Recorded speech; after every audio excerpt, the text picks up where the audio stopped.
واسه منی که دلتنگم، از زندگی دلگیرم، بهتر سفر کردن، وگرنه در اینجا میمیرم. وگرنه در اینجا میمیرم.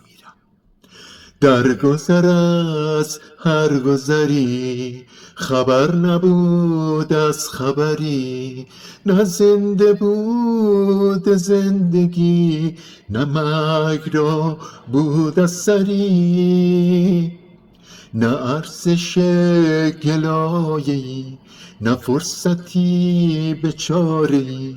چه توانی بود به قبله پاره پاره‌ای. از هیچ راه افتادم، دل رو به جاده دادم، از یاد همه رفته، سر در گم و آشفته. نه در گذرگاه کسی، نه جنبش خار و خسی، نه پر زدن در قفسی، نه منتظر هم نفسی.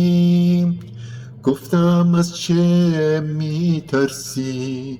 آخرش یه راهی هست، آخرش مگه رنگی بدتر از سیاهی هست، بدتر از سیاهی هست.